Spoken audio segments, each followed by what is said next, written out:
Salam intelektual, selamat datang kembali di Vicara.id. Jika hari ke-40 adalah nisan bagi diplomasi munafik, maka hari ke-41 adalah panggung di mana topeng perdamaian benar-benar tanggal. Kita sedang menyaksikan sebuah anomali geopolitik yang paling berbahaya dalam sejarah modern. Sebuah gencatan senjata yang secara teknis diakui, namun secara praktis digunakan sebagai algojo untuk memenggal tangan-tangan perlawanan di Lebanon. Selamat datang di analisis hari ke-41, di mana kedaulatan sedang dijual di meja perundingan dan Selat Hormuz menjadi satu-satunya napas yang tersisa bagi stabilitas global. Anda tahu, kalimat tadi itu bukan sekedar retorika puitis. Ini adalah diagnosis klinis dari sebuah situasi di mana kata gencatan senjata telah direkayasa ulang menjadi sinonim dari eskalasi tersembunyi. Apa yang kita saksikan sekarang ini bukanlah sebuah jeda kemanusiaan atau langkah tentatif menuju perdamaian. Sama sekali bukan. Ini adalah fase baru dari peperangan. Sebuah perang yang dilancarkan bukan lagi dengan invasi darat skala penuh, tapi di ruang-ruang rapat tertutup dan lewat sambungan telepon rahasia antar kepala negara. Bisa dibilang, ini adalah perang dengan metode pembedahan. Dan target utamanya bukanlah instalasi militer yang terlihat, melainkan saraf-saraf konektivitas politik dan strategis yang menyatukan apa yang kita kenal sebagai poros perlawanan, sebuah aliansi regional yang dipimpin oleh Iran. Jadi, hari ini kita akan membongkar bagaimana sebuah kesepakatan yang katanya dirayakan oleh para diplomat di seluruh dunia justru menjadi tabir asap bagi sebuah operasi pemutusan saraf yang paling ambisius. Sebuah operasi yang dirancang dengan sangat presisi untuk memisahkan Lebanon dari Iran, untuk memotong suplai politik, logistik, dan moral bagi Hizbullah, dan pada akhirnya untuk memaksa Beirut bertekuk lutut sendirian di hadapan Tel Aviv. Ini adalah diplomasi yang digunakan sebagai pisau bedah, dan di ujung pisau itu, nasib sebuah negara berdaulat sedang dipertaruhkan dengan sangat dingin.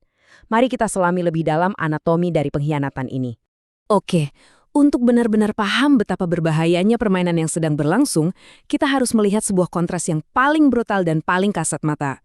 Kontras antara keheningan semu di meja perundingan dengan jeritan nyata di jalanan Beirut dan Lebanon Selatan.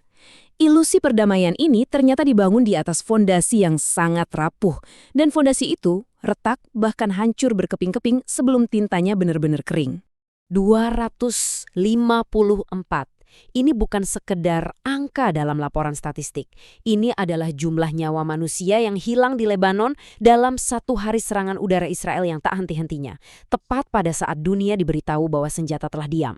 Ini adalah bukti paling telanjang bahwa bagi Israel dan Amerika Serikat, gencatan senjata ini punya klausul tak tertulis. Sebuah pengecualian berdarah yang secara spesifik menargetkan Lebanon. Serangan brutal ini bukan sekedar pelanggaran. Ini adalah sebuah pesan yang dikirim dengan rudal. Kesepakatan ini tidak berlaku untuk kalian. Ini adalah strategi negosiasi dengan menggunakan bom. Sebuah upaya teror yang diperhitungkan untuk menghancurkan moral Lebanon agar mereka menerima syarat-syarat yang mustahil. Dan brutalitas yang begitu terang-terangan ini tentu saja tidak luput dari perhatian dunia. Untuk pertama kalinya dalam konflik ini, kita mulai melihat keretakan yang serius di antara sekutu-sekutu barat. Oposisi di Jerman misalnya menuntut tindakan diplomatik yang tegas. Pemerintah Inggris yang biasanya sangat berhati-hati dalam mengkritik Israel menyebut serangan ini sangat merusak. Spanyol dan Prancis bahkan menggunakan bahasa yang jauh lebih keras, menyebutnya pelanggaran hukum internasional dan serangan yang tak tertahankan. Ini adalah momen yang sangat penting karena menunjukkan bahwa topeng Israel dan Amerika Serikat mulai terlepas di mata dunia. Eropa sepertinya mulai sadar bahwa mereka sedang diseret ke dalam sebuah eskalasi yang didasarkan pada kebohongan. Nah, sekarang mari kita masuk ke jantung strategi hari ke-41. Ini adalah sebuah manuver yang sangat canggih dan mematikan yang kami di Vicara sebut sebagai decoupling strategis. Tujuannya sederhana saja di atas kertas, namun pelaksanaannya sangat kompleks. Memisahkan nasib Lebanon dari paket kesepakatan gencatan senjata yang lebih besar antara Iran dan Amerika Serikat. Bayangkan ini sebagai sebuah upaya bedah saraf diplomatik yang dirancang untuk memotong Lebanon dari sumber kekuatan politik dan perlindungan strategis utamanya yaitu Teheran. Malam penipuan ini terjadi begitu cepat, dengan sinisme yang terus terang luar biasa. Awalnya semua tampak jelas. Pejabat tinggi Lebanon menerima jaminan langsung dari Iran, Anda adalah bagian tak terpisahkan dari kesepakatan ini. Ini adalah doktrin poros yang tak terpisahkan atau inseparable axis yang menjadi inti proposal damai Iran. Tapi keesokan paginya, seluruh lanskap strategis berubah total. Panggilan telepon antara Netanyahu dan Trump menjadi titik baliknya. Netanyahu, yang sadar perang regional yang lebih besar berhasil dihentikan, menuntut apa yang disebutnya hadiah hiburan, lampu hijau untuk melanjutkan operasi di Lebanon. Dan Trump setuju. Tiba-tiba posisi resmi AS berbalik 180 derajat. Dan yang paling sinis, mereka menemukan dalih emas dari pernyataan pemerintah Lebanon sendiri yang dengan naifnya bilang tidak ingin ada yang bernegosiasi atas nama kami. Pernyataan ini yang harusnya menunjukkan kedaulatan justru dipelintir oleh Washington untuk menikam kedaulatan itu sendiri. Dan di tengah kekacauan strategis ini, kita melihat sebuah langkah yang terus terang aneh, reaktif, dan sangat mengungkap dari Perdana Menteri Lebanon, Nawaf Salam. Alih-alih berkomunikasi dengan sekutunya di Iran atau menuntut kejelasan dari Washington, ia justru menelepon Pakistan, sang mediator, untuk bertanya apakah Lebanon termasuk dalam gencatan senjata. Tindakan ini lebih dari sekedar kebingungan diplomatik. Ini adalah pengakuan tak langsung bahwa pemerintahannya telah sepenuhnya diisolasi, dikeluarkan dari lingkaran informasi, dan sekarang terpaksa mengemis informasi dari pihak ketiga. Ini adalah gambaran sempurna sebuah pemerintahan yang terjebak dalam perangkap decoupling. Dengan tindakannya itu, mereka secara tidak sadar mengamini narasi bahwa nasib mereka kini terpisah dan harus dinegosiasikan secara independen.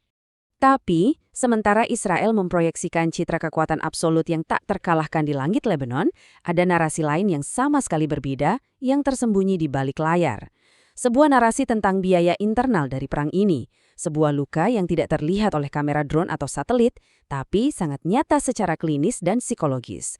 Karena perang ini ternyata tidak hanya meninggalkan jejak kehancuran di tanah Lebanon, tapi juga di dalam pikiran para tentara Israel sendiri. Di satu sisi, apa yang kita lihat di berita? Kehebatan dan presisi kekuatan udara Israel yang luar biasa.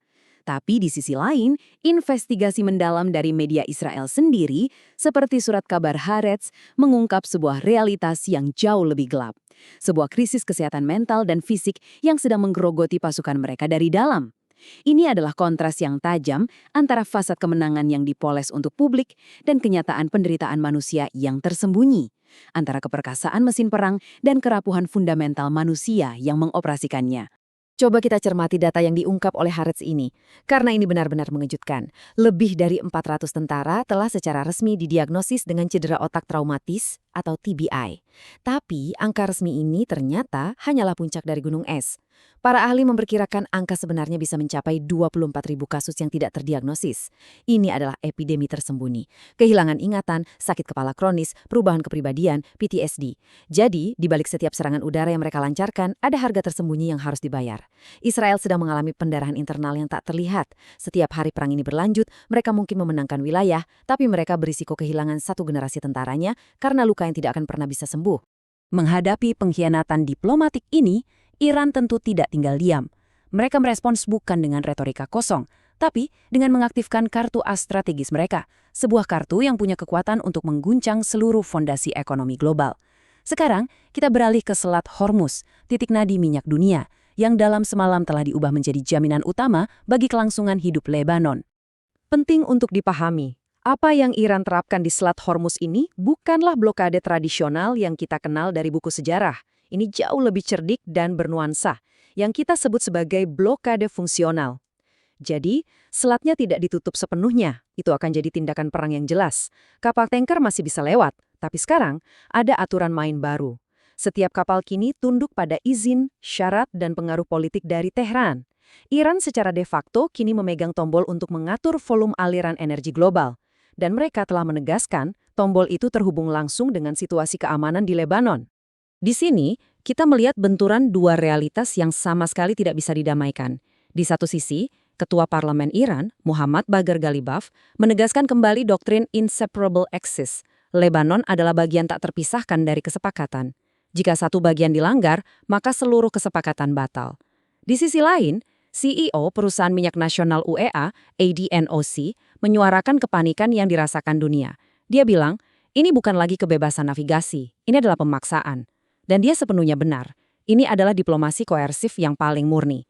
Iran memaksa dunia memilih, apakah stabilitas pasokan minyak Anda lebih penting daripada lampu hijau untuk Israel menghancurkan Lebanon? Langkah Iran berikutnya adalah sebuah eskalasi diplomatik yang terukur.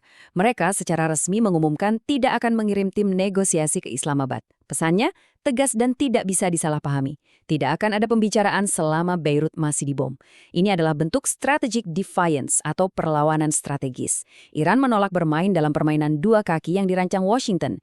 Mereka tidak akan duduk di satu meja perundingan sementara sekutu mereka dibantai di medan perang yang lain. Dengan menangguhkan pembicaraan, Iran secara efektif memindahkan medan pertempuran utama kembali ke perairan strategis Selat Hormuz.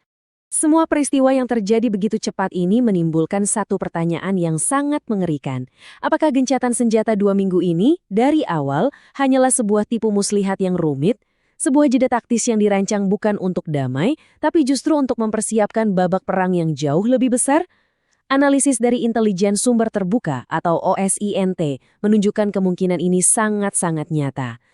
Peringatan paling keras justru datang dari dalam sistem militer Amerika sendiri. Daniel Davis, seorang pensiunan perwira Angkatan Darat AS yang sangat dihormati, membaca sinyal dari Gedung Putih dengan cemas. Dia melihat postingan media sosial Trump bukan sebagai pernyataan seorang negarawan, tapi sebagai pengakuan terselubung bahwa militer AS butuh waktu untuk rearm dan refuel, mengisi ulang amunisi dan bahan bakar. Menurut analisis Davis, ini adalah desepsi klasik, sebuah tipu muslihat untuk menenangkan musuh sebelum melancarkan serangan kejutan yang lebih kuat. Dan analisis Daniel Davis ini bukan sekedar opini. Ini didukung oleh serangkaian data OSIN yang konkret dan mengkhawatirkan. Mari kita urutkan kejadiannya. Tepat setelah gencatan senjata diumumkan, Trump memposting bahwa militernya sedang memuat dan beristirahat. Ini bukan bahasa seorang pembawa damai. Lalu, sore harinya, sebuah drone pengintai strategis AS yang sangat canggih, MQ-4C Triton, tiba-tiba menghilang di atas Selat Hormuz. Provokasi atau kecelakaan. Apapun itu, eskalasi tetap tinggi. Dan yang paling mengkhawatirkan, data penerbangan publik menunjukkan pergerakan masif amunisi dan sistem pertahanan udara oleh pesawat angkut militer AS ke pangkalan mereka di Timur Tengah. Semua ini bukanlah tindakan deeskalasi, ini adalah postur persiapan untuk perang skala besar. Jadi, dengan semua variabel yang saling terkait ini, serangan di Lebanon, isolasi diplomatik, krisis TBI di Israel, blokade di Hormuz, dan indikasi tipu muslihat AS, kita sampai pada sebuah kesimpulan yang tak terhindarkan. Kita tidak lagi berada dalam perang konvensional. Kita telah memasuki fase baru yang jauh lebih kompleks, sebuah perang saraf diplomatik yang brutal, di mana daya tahan psikologis menjadi jauh lebih penting daripada jumlah tank atau rudal. Di pusat perang saraf ini, ada nasib bangsa Lebanon. Negara ini sekarang dihadapkan pada pilihan yang mustahil, sebuah dilema yang dirancang untuk memecah belah mereka dari dalam. Di satu sisi, mereka bisa memilih mempertahankan kedaulatan dan martabat nasional bersama Hizbullah, tapi risikonya kehancuran yang lebih parah. Di sisi lain, mereka ditawari jalan keluar, serahkan senjata Hizbullah, tunduk pada dikte kami, dan sebagai imbalannya, Anda akan dibanjiri bantuan ekonomi. Ini adalah pilihan antara kedaulatan yang berdarah atau perdamaian yang tunduk. Dan inilah inti dari analisis kita hari ini. Medan perang yang sesungguhnya telah bergeser. Ini bukan lagi tentang merebut bukit atau menduduki kota. Ini adalah tentang mematahkan kemauan politik lawan. Ini adalah kontes tentang siapa yang bisa menahan tekanan lebih lama, siapa yang lebih cerdas, dan siapa yang akan berkedip lebih dulu dalam permainan geopolitik berisiko sangat tinggi ini. Pertaruhannya sudah tidak bisa lebih tinggi lagi. Iran telah meletakkan stabilitas ekonomi seluruh planet di atas meja sebagai jaminan untuk sekutunya. Mereka bertaruh, dunia tidak akan membiarkan arteri minyak utamanya tersumbat. Di sisi lain, Israel juga membuat pertaruhan yang sangat mengerikannya. Mereka mempertaruhkan kewarasan dan kesehatan jangka panjang para prajurit mereka sendiri, mengorbankan kesejahteraan generasi masa depan demi kemenangan taktis hari ini. Keduanya adalah pertaruhan yang bisa menjadi bumerang dengan cara yang sangat dahsyat. Kesimpulannya, hari ke-41 membuktikan bahwa perang ini bukan lagi soal wilayah, tapi soal siapa yang mampu bertahan dalam perang saraf diplomatik paling brutal abad ini. Iran telah mempertaruhkan Selat Hormuz, sementara Israel mempertaruhkan kewarasan tentaranya. Di tengah kabut perang dan disinformasi ini, satu hal menjadi pasti, kita harus terus mengawasi data, karena di era ini, data menjadi senjata, dan kebenaran adalah satu-satunya kompas di tengah badai. Tetaplah bersama kami di Vicara.id. Sampai jumpa di analisis berikutnya.